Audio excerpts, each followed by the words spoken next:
É isso. Salmo 62. Vou pregar a palavra, depois despedir vocês, abençoados. O salmista, o Davi, ele estava numa fase difícil da vida dele.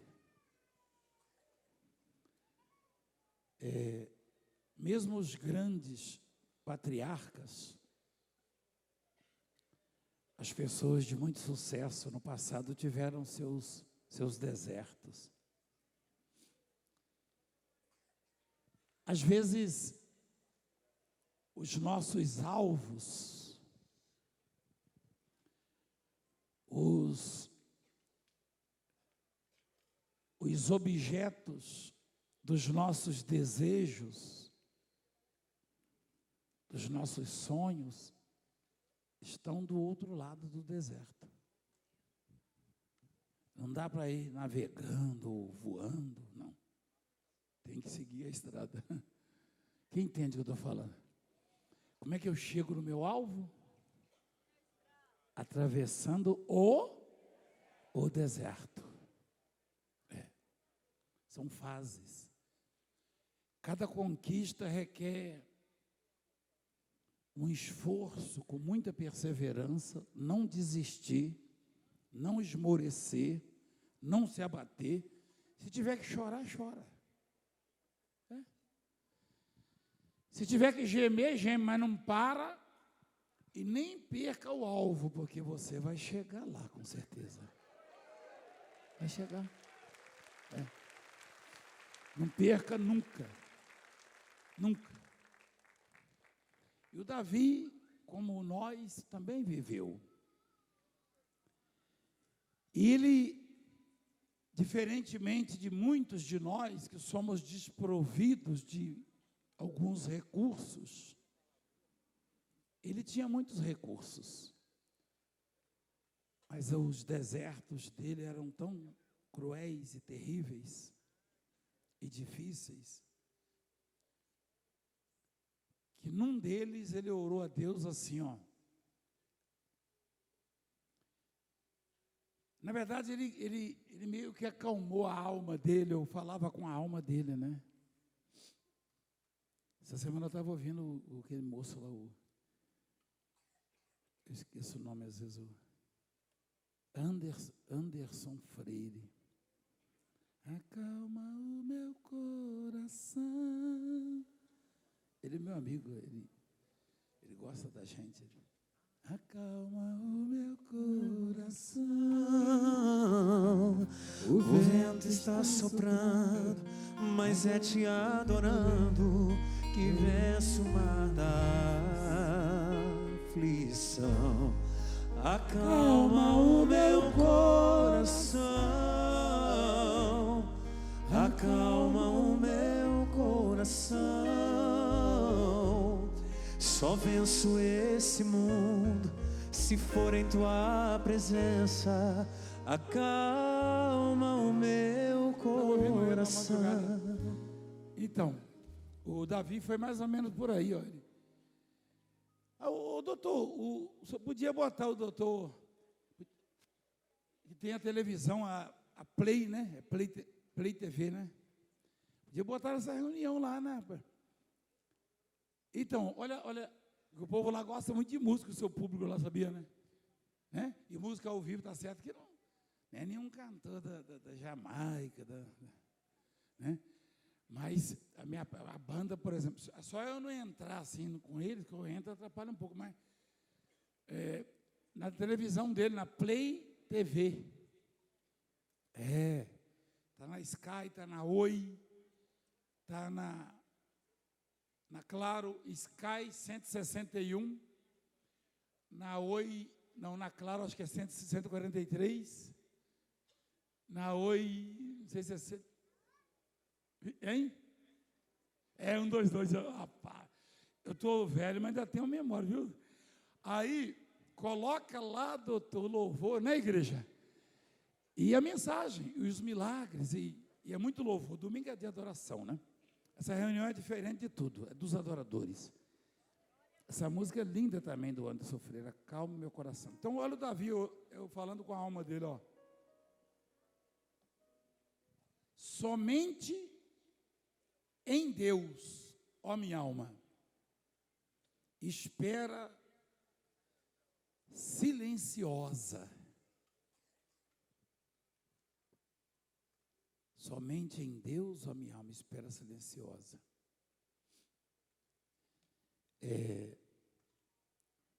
Uma pessoa que está no seu estado normal, natural, com as coisas correndo bem, ela se expressaria desta forma? Não. Isso aí é típico de quem está aflito, ou preocupado, ou que em algum momento compartilhou com os amigos os seus problemas, procurou recurso, procurou ajuda nos amigos, enfim. No caso dele, provavelmente no exército que ele tinha à disposição, mas que teve uma frustração. E quem de nós nunca se frustrou por ter depositado tanta esperança em alguém, ou em algo, ou em alguma promessa, e depois concluiu que só Deus poderia ajudá-lo naquilo. Daí dizer somente em Deus, é porque ele já tinha procurado recursos, ajuda, ou tentado superar as dificuldades com auxílio dos amigos, ou dos influentes. E aí ele diz, somente em Deus, ó minha alma, espera. E esse silenciosa ou silenciosamente, como você preferir, é porque normalmente quando estamos aflitos, preocupados, acometidos de graves problemas, nós esbravejamos e gritamos e falamos e comunicamos e, enfim, e participamos as pessoas e às vezes não vale a pena você contar o seu problema para quem não pode ajudar a resolvê-lo.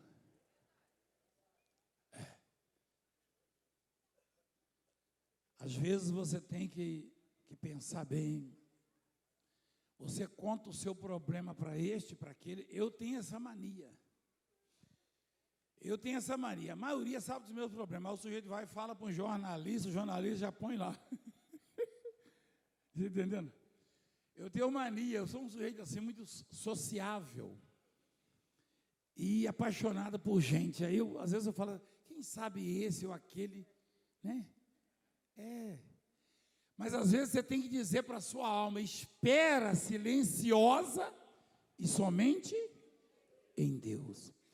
Isso sugere o quê? A busca em Deus, a oração, acreditar numa mudança, numa reviravolta, na manifestação de Deus na sua vida. Mostra lá.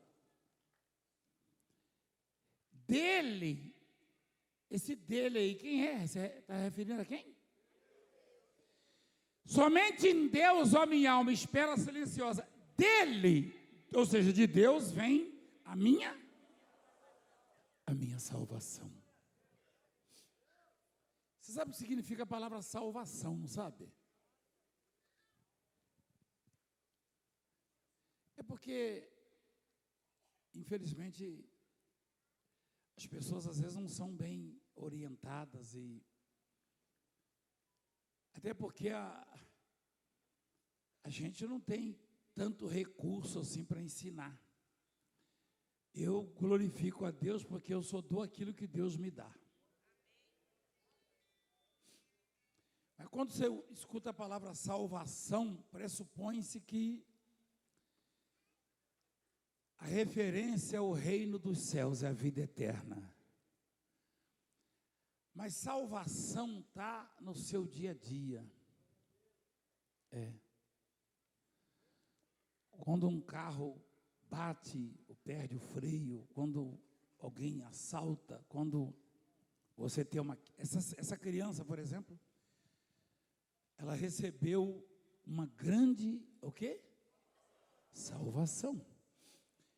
Jesus, ele disse à mulher hemorrágica: a tua fé te salvou. Ou seja, a fé dela levou ela para o céu, é isso? Não. A curou da hemorragia. De 12 anos, né? Então, o salmista está dizendo que os livramentos, tá? A solução para os problemas que os amigos, que os conhecidos, mesmo os influentes não podem ajudar, a salvação, porque a salvação é para problemas improváveis ou impossíveis, humanamente falando. No caso específico da criança, a ciência já não podia, o doutor falou, tem poucas horas de vida, e a criança está aí com todos os movimentos, a coordenação perfeita, motora, né? Fazendo carinho na mamãe, você viu? Com 9 meses, né? Aí o que acontece? Aquele ali é um médico que está mostrando ali, ó. Ele sabe disso, ele sabe, ele vê isso lá, ele deve ter visto muita gente morrer. Eu não gosto de falar isso não, doutor, mas médico. Então, dele vem o quê? Põe lá, filho. A minha salvação. Na verdade, é a nossa salvação, mas como esta salvação, ela envolve a fé, então não seria bom ele dizer a nossa salvação. Ele falou do sentimento, pensamento, enfim, do que ele acreditava. Porque o problema dele era diferente do seu, é diferente do meu, mas ele e nós temos problemas. Ele teve problemas, nós temos. É impossível viver num mundo como esse e não ter grandes dificuldades, problemas em diferentes áreas. Mas a gente tem que ter a ciência de que em determinadas situações a nossa salvação só pode vir de Deus. Você entende isso? Só Ele é a minha? Não, eu estou no... Vocês estão atrasados. Vocês vão perder o trem. Eu estou cansado, vou embora. Só Ele é a minha rocha. Você sabe o que é rocha? Quem sabe o que é rocha? Rocha é uma pedra? É. Na verdade, não é uma pedra, né? Tem pedra nesse poço seu aqui, bispo? Tem não, né? Ah, aqui tem pedra. Ih, rapaz. Ó. Alguém respondeu que a rocha é uma pedra. Isso aqui é uma minhoca, não? Deixa eu trocar aqui.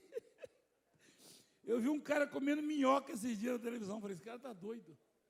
Quem já viu isso? Esses malucos aí no Discovery lá comendo minhoca. Falei, tá louco, é? Isso aqui é muita proteína, né? Falei, nesse caso, eu até pensei, né? Falei, hein, bispo, você que gosta desse negócio exótico, pura proteína. Jesus, mas até arrepiei, não faz isso não, bispo. Não entra nessa, não dá minhoca para mim, não. Minhoca é só para pescar. Isso aqui é o quê? Mostra aqui, por favor. Isso aqui é o quê? Não, alguém disse que rocha é uma pedra. Isso aqui é o quê? É uma pedra. Isso aqui pode ser uma rocha? Não pode ser uma rocha. Então não é uma pedra, não. É uma pedra, você falou aí, eu escolhi seu lábio, gigante. Não é uma pedra. Essa pedra aqui eu dou uma marretada e quebro. Mas quando a palavra diz, o Senhor é a minha rocha, põe lá, filho. Só Ele é a minha rocha. Está falando de uma pedra indestrutível, inabalável, nem com terremoto, nem com tragédia nenhuma, ninguém pode remover, é uma pedra que não se pode remover. É uma montanha, na verdade, de pedra, é uma rocha. E isso aí sugere que nele eu posso me abrigar, me esconder, me defender, me proteger. Então, ele é a nossa rocha. Amém, igreja? E de novo, e a minha salvação. E o meu alto refúgio.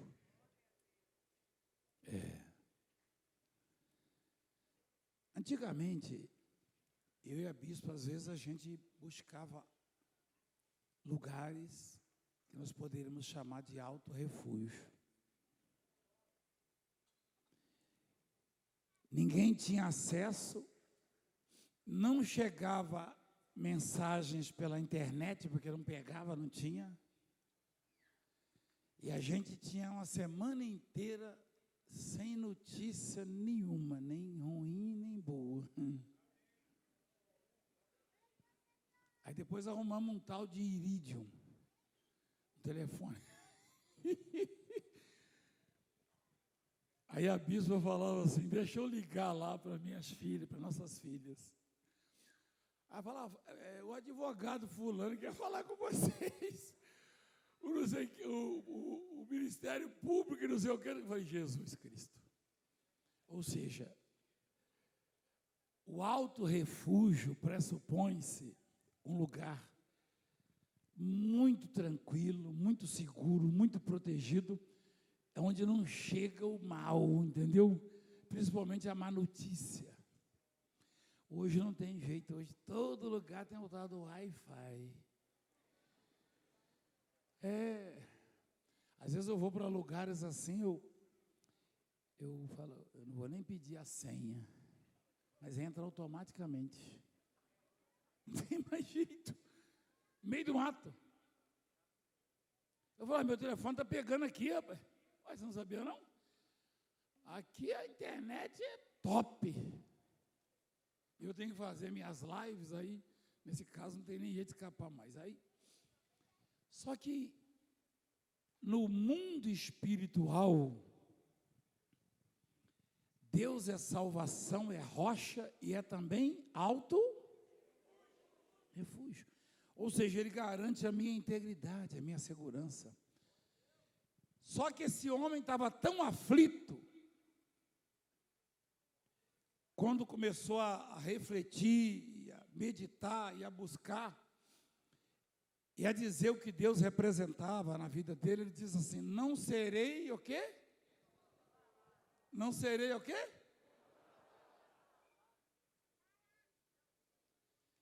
Nessa fase da oração, ele ainda estava abalado. Ou não sugere ali o texto? Ele disse, não serei. Tem diferença, não serei abalado, ponto.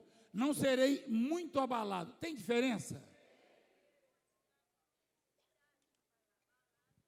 Tem um amigo meu, piloto, eu falo, e aí, você está bom? Eu falo, estou bom e bonito. Ele fala, bonito eu nunca vi, mas ele fala, é na lata, pode estar acontecendo o que for. Aí o outro fala, e você? Aí eu estou só bom, ele fala.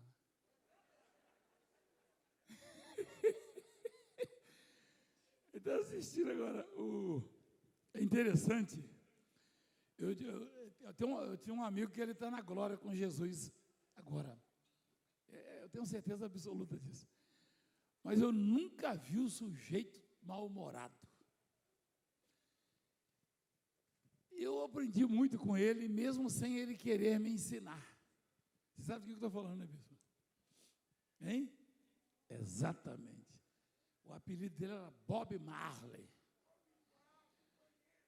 Eu falava, e aí, Bob? Uma vez ele estava assim, atravessando um momento difícil. Eu falei, meu Deus, eu tenho que dar um abraço no Bob. Aí eu falei, e aí, Bob? Você está triste? Eu? Falei, Jesus, esse homem está contente ainda. Falei, eu tenho que aprender com ele. Que sujeito, hein? Nunca tinha visto um negócio desse. Então, às vezes você está bom, tudo bem com você? Tá bom, tá bom. Você acha que tá bom? Hein? Chega aí, bispo, por favor. Pergunta para mim, você está sem microfone, né? Pergunta bem alto. Você botou o paletó, não, bispo? Deixa quieto. Obrigado. Sim, senhor apóstolo. Pergunta para mim, você acabou de me ver, pergunta como é que eu estou, vai. Apóstolo, o senhor está bem? Ótimo, melhor estraga. Peraí, isso aqui é um teatrozinho, né? Agora de novo, eu chego. Bom dia, bispo. Bom dia, apóstolo, o senhor está bem? Estou bem, bispo, estou bem.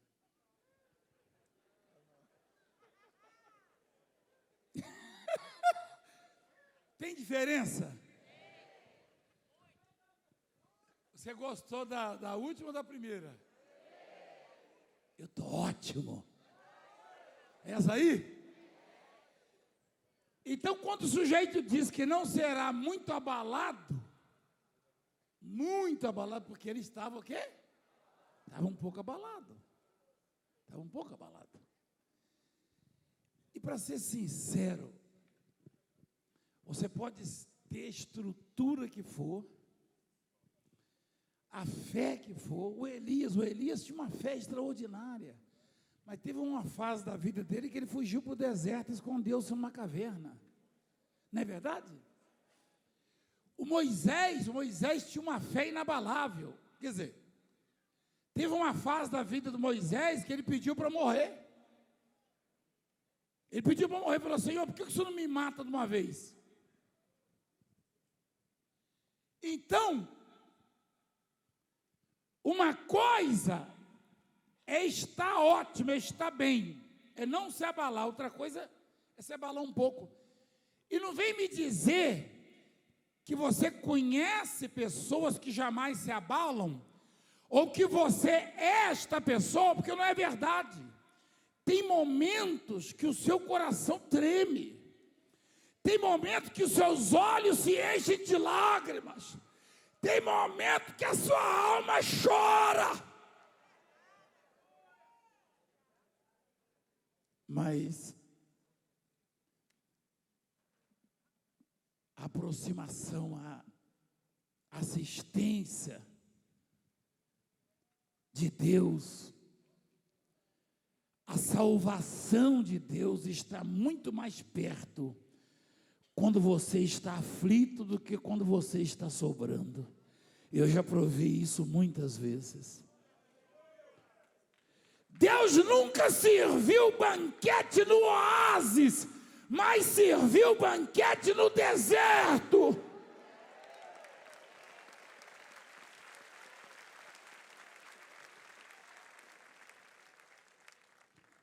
Onde se deu a multiplicação dos peixes e dos pães?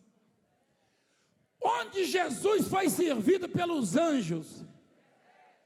Onde Elias recebeu carne dos corvos, alimento e pão e água? No deserto, Deus manda os anjos nos servirem. Eu sei disso. Eu sei.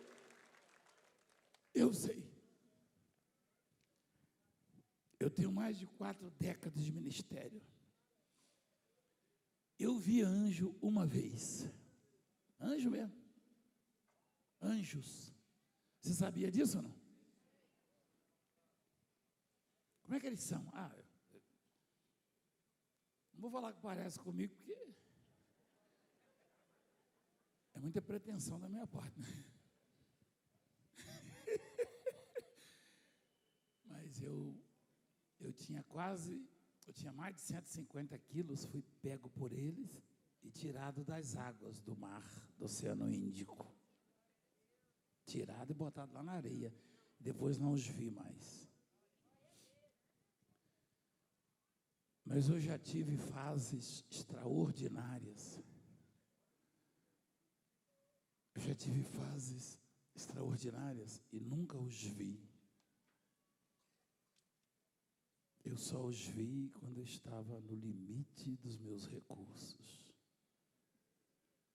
Eu estava no deserto.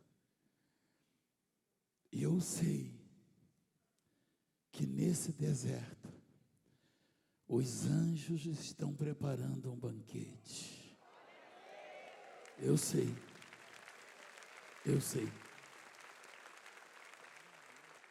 Eu sei. Eu não comecei agora. Não. Eu e a bispa já estamos juntos há uns 40 anos ou mais, né, bispa? Mais, né? Tem mais de 40 já?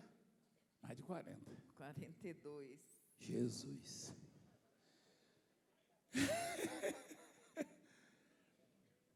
E já compartilhamos momentos bons e também desertos. E eu e ela fomos servidos nos desertos da vida. Nunca no oásis. Porque não precisa. Deus, Ele não é como boa parte dos amigos.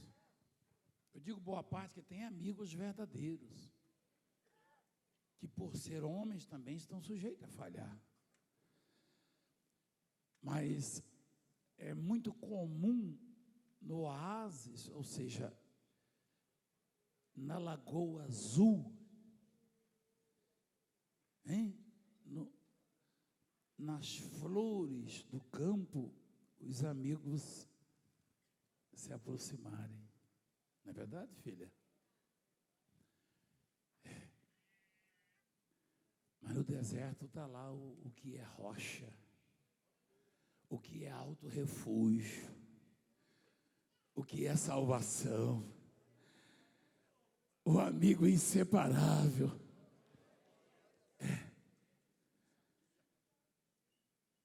Daí dizer não serei muito abalado não é um erro, não é uma fraqueza.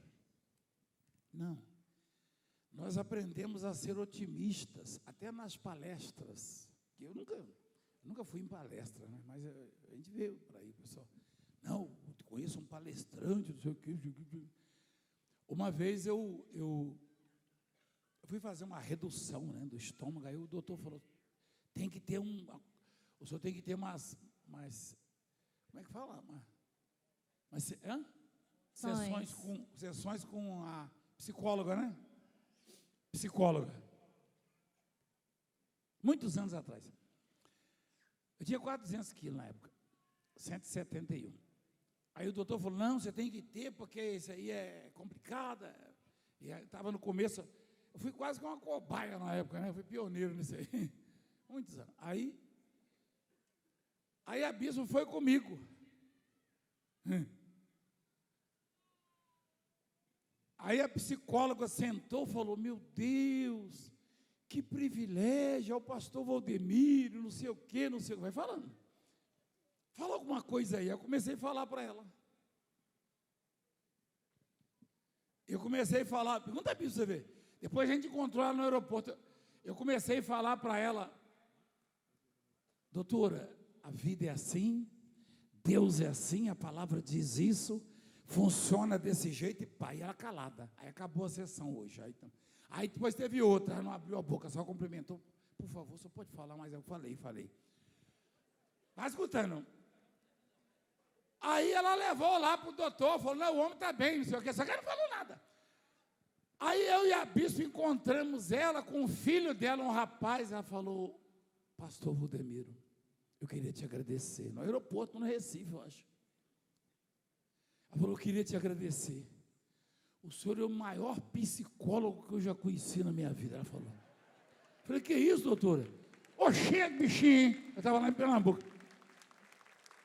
Ela falou, Você não deixava ela falar, né? Porque ela precisava ouvir.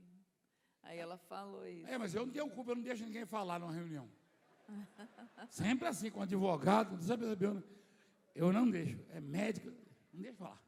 Mas isso aí não é culpa minha, né? Quando eu percebo, eu já atrapalhei a reunião.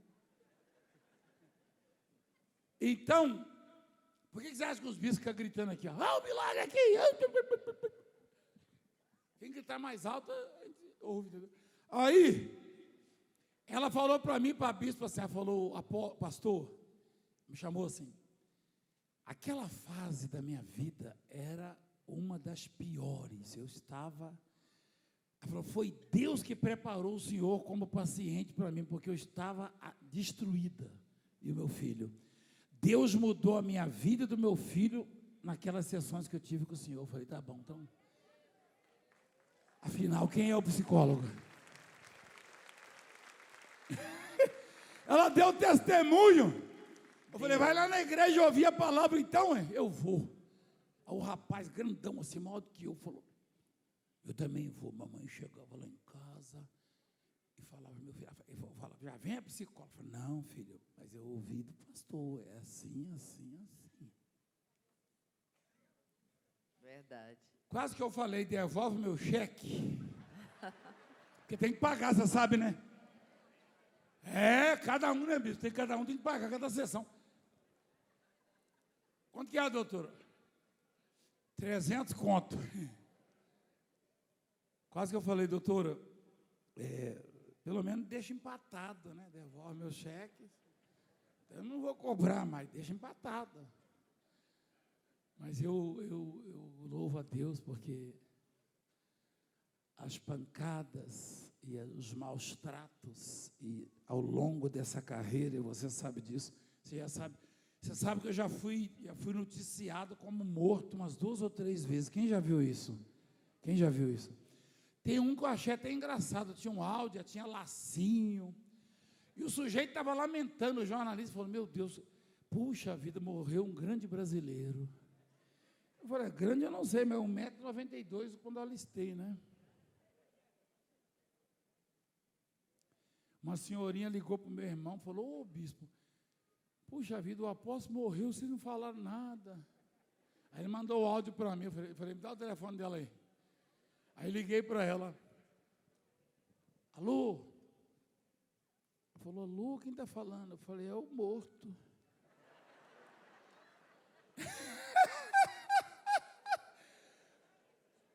Essas coisas me fazem bem, sabia? Né? Tadinha, rapaz. Morto? Eu falei, é o Valdemiro Santiago.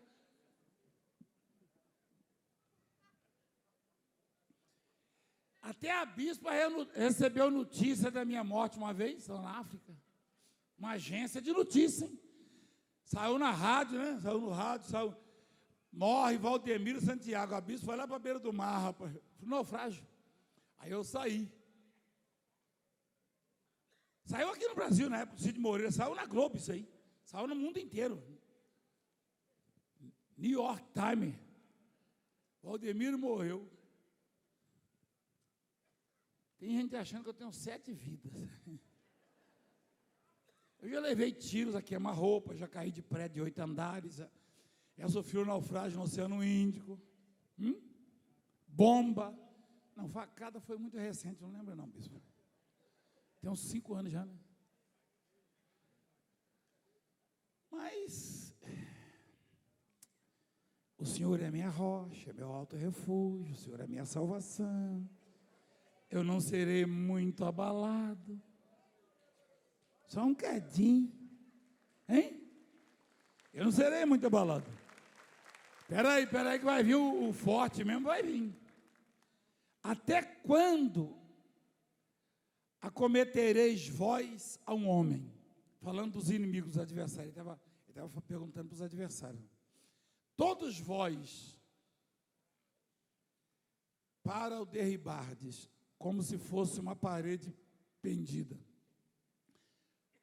ou um muro prestes a cair. Quer dizer, vocês vão me perseguir, me maltratar até quando? Como se eu fosse uma parede pendida, um muro prestes a cair. Só pensam em derrubá-lo da sua dignidade. É o que queriam fazer com ele. Hoje não é diferente.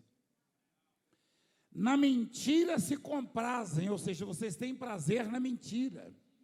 Eu falei esses dias para um jornalista lá da Jovem Pan. Eu posso falar abertamente, porque eles falaram abertamente meu nome e mentiram. Mentiram, e não sou eu que estou dizendo, não, é Ministério Público e a Justiça que prova que eles mentiram. Porque eu fui investigado, a Justiça me investigou, o Ministério Público arquivaram e disseram, o vídeo, a fala do Valdemiro foi adulterada, foi alterada. 43 minutos reduziram para 3. E eu tenho lá tudo. E eles, como jornalistas, deveriam ter visto isso antes. Agora vão pagar o pato. Deveriam ter visto antes, arquivamento. O Ministério Público, a Justiça, a juíza falou, arquiva o vídeo, eu mandei pedir perícia técnica, perícia judicial, provaram, aí a Jovem Pan vai agora recente, fala um monte de besteira, que eu até admirava, não assisto mais. E recomendo não assistir. Recomendo não assistir. E falaram um monte de besteira. Aí teve um que falou, é engraçado, eu não dou credibilidade muito que o Valdemiro fala. Vai cuidar da sua vida, eu preciso da sua credibilidade? Eu não preciso, não. Eu tenho quem acredita em mim. Quem acredita em mim? Então, pronto. Eu quero saber que o cara acredita em mim. Vai cuidar da sua vida, rapaz. Vai cuidar da sua vida. Pronto, o boi branco foi embora.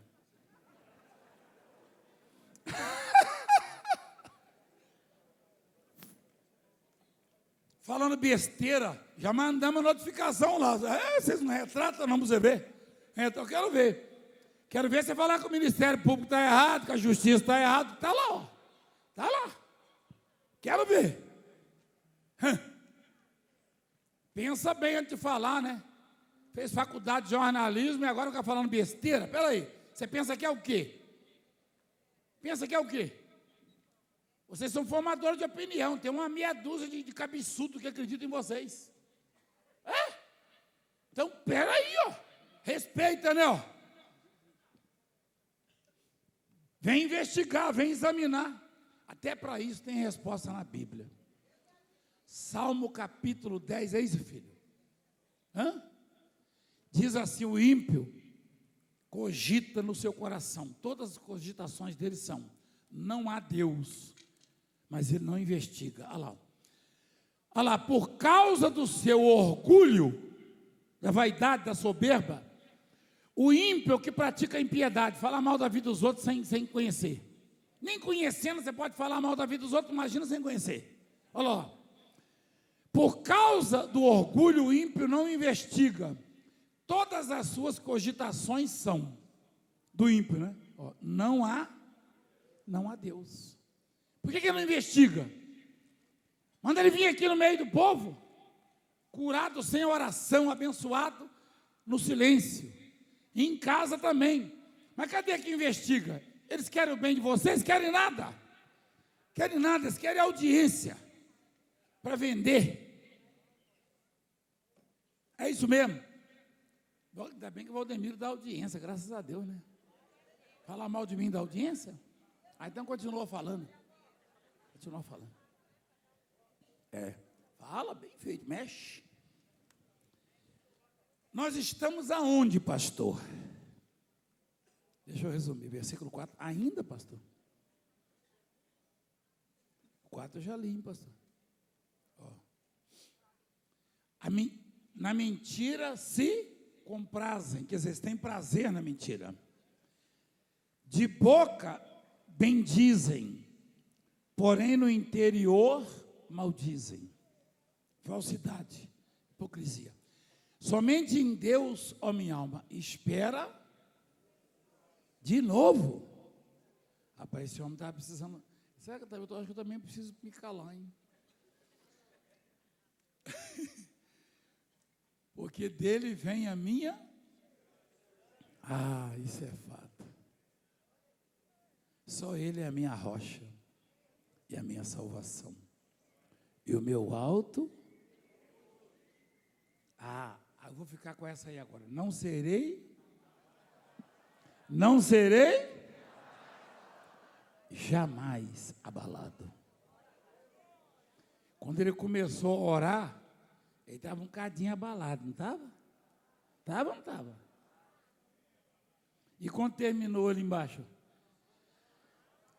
não serei jamais.